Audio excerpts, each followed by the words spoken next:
Bonjour à tous, bienvenue sur la chaîne RCB Racing. Aujourd'hui, après un petit moment de vacances et de vidéos absentes, je vous fais une petite vidéo sur un nouveau 4x4, un petit crawler qui est sorti il n'y a pas très longtemps. C'est le Axial, le SCX24, donc c'est une reproduction du Ford Bronco.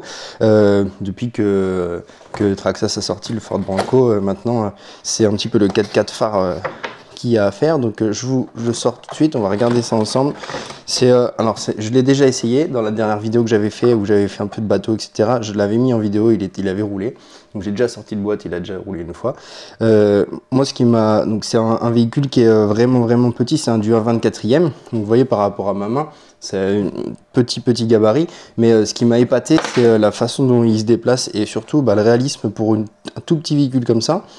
Je trouve ça idéal pour par exemple un enfant qui veut débuter, vous voulez l'acheter une petite voiture.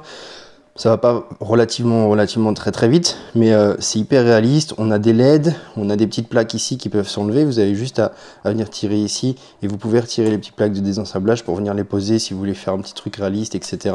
Enfin, on a vraiment pas mal de choses. Il y a certainement possibilité de le customiser un petit peu. Et puis on a des pneus qui sont, alors là quand on les touche comme ça, ils sont vachement mous, etc. Mais dans l'évolution du véhicule quand ça roule, c'est top en fait, ça fait vraiment réaliste. Et même en vidéo on s'était fait la réflexion, mais c'est vrai que ça rend comme si c'était un gros véhicule, alors qu'en fait il est tout petit. Il est vraiment très bien fini. Vous avez avec des autocollants que vous pouvez mettre un peu comme vous voulez, ça c'est vous qui gérez. Dedans, en termes de réalisme, on a le pilote qui est dessus avec tout l'habitacle. Et puis voilà, c'est un véhicule qui est plutôt très bien fini et puis qui franchit pas mal de petits obstacles. Donc pour ce qui est de l'ouverture, c'est pas mal non plus. Ils ont fait un système de scratch. Alors je sais pas si c'est quelque chose qui tient longtemps, mais en pire des cas, de toute façon, ça peut changer sans souci. Mais du coup, vous avez un système de scratch qui vient s'enlever comme ça, et ça permet de pas avoir de petits clips à chaque fois que vous pouvez perdre, etc. À chaque fois d'utilisation du véhicule. Le châssis, il est partiellement en métal, partiellement métallique. En tout cas, la grosse base du châssis est métallique. Les suspensions, elles font très bien l'affaire. On peut pas juger des suspensions. Là, c'est pas des suspensions hydrauliques, etc. Mais sur un tout petit véhicule, ça marche très bien. Il y a un bon débattement et c'est amplement suffisant. Pour ce qui est de la batterie, on a une toute petite batterie qui est juste ici. Donc ces batteries-là, vous pouvez les retrouver. Elles coûtent vraiment pas très cher. Ce que je trouve vraiment avantageux, c'est que c'est du 2S, 350 mAh. Donc c'est des batteries qui en théorie se déchargent assez rapidement, mais là franchement sur le véhicule vous pouvez facilement, je pense, rouler avec le véhicule une bonne trentaine de minutes. Ça doit coûter, je vais faire une fourchette entre 10 et 20 euros la batterie.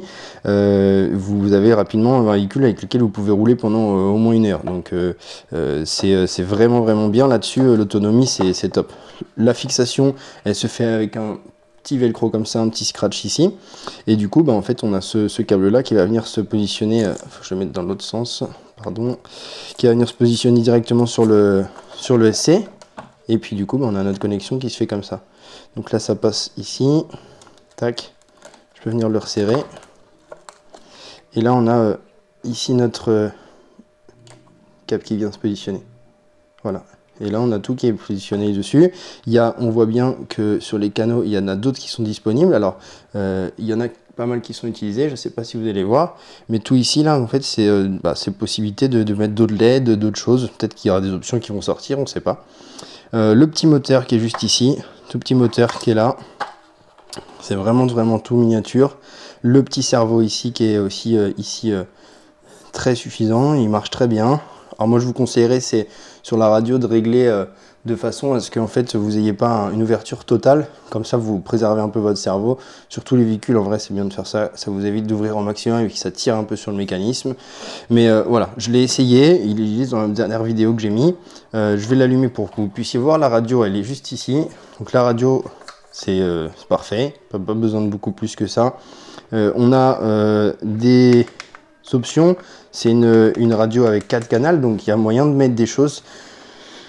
Ceux qui bricolent un peu, ceux qui aiment un peu ça, oui, peut-être en attendant et attendre les options qui vont arriver. Je suppose moi qu'il y aura des options, des choses. Mais voilà, donc juste à allumer ici, le véhicule il s'allume juste là. Et du coup, regardez ça. On a 4 LED devant. Je pense qu'il y a certainement moyen d'avoir des LED sur l'arrière. Possibilité d'ouvrir, d'allumer et éteindre les phares. Tac. Mettre en warning. Ça, c'est quand même dingue pour un véhicule, un 24e. Enfin, moi, je trouve ça super. Et voilà, on a quand même, on peut jouer un peu avec les phares, etc.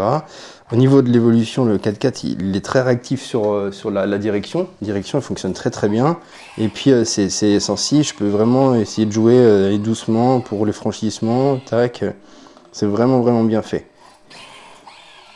Tac. Franchement, c'est un véhicule qui coûte 150 €, quelque chose comme ça. Il existe en plusieurs coloris.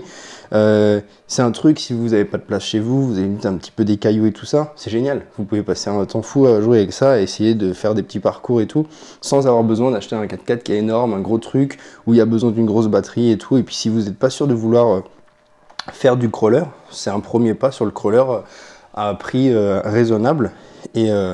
Qui est vraiment bien fait et qui reproduit vraiment, je trouve, des sensations qu'on peut avoir avec la conduite d'un crawler 1/10. Donc voilà, c'était le petit Axial, du coup, le SCX24. Je vous mettrai le lien en description. Si vous avez des questions dessus ou que vous voulez qu'on fasse des tutos méca ou des choses, s'il y en a qui l'ont et puis qui ont des problèmes, n'hésitez pas, on fera ça sans souci. Je vous fais bientôt une vidéo sur le crawler aussi, mais sur un autre crawler un peu plus ancien, que j'ai déjà depuis un petit moment, mais que je vous avais jamais montré, pardon.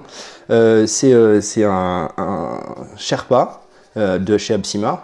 J'avais mis quelques options dessus, changé les roues, je vais vous montrer un peu ça pour que vous puissiez voir. Et voilà, merci à vous, bonne journée, au revoir.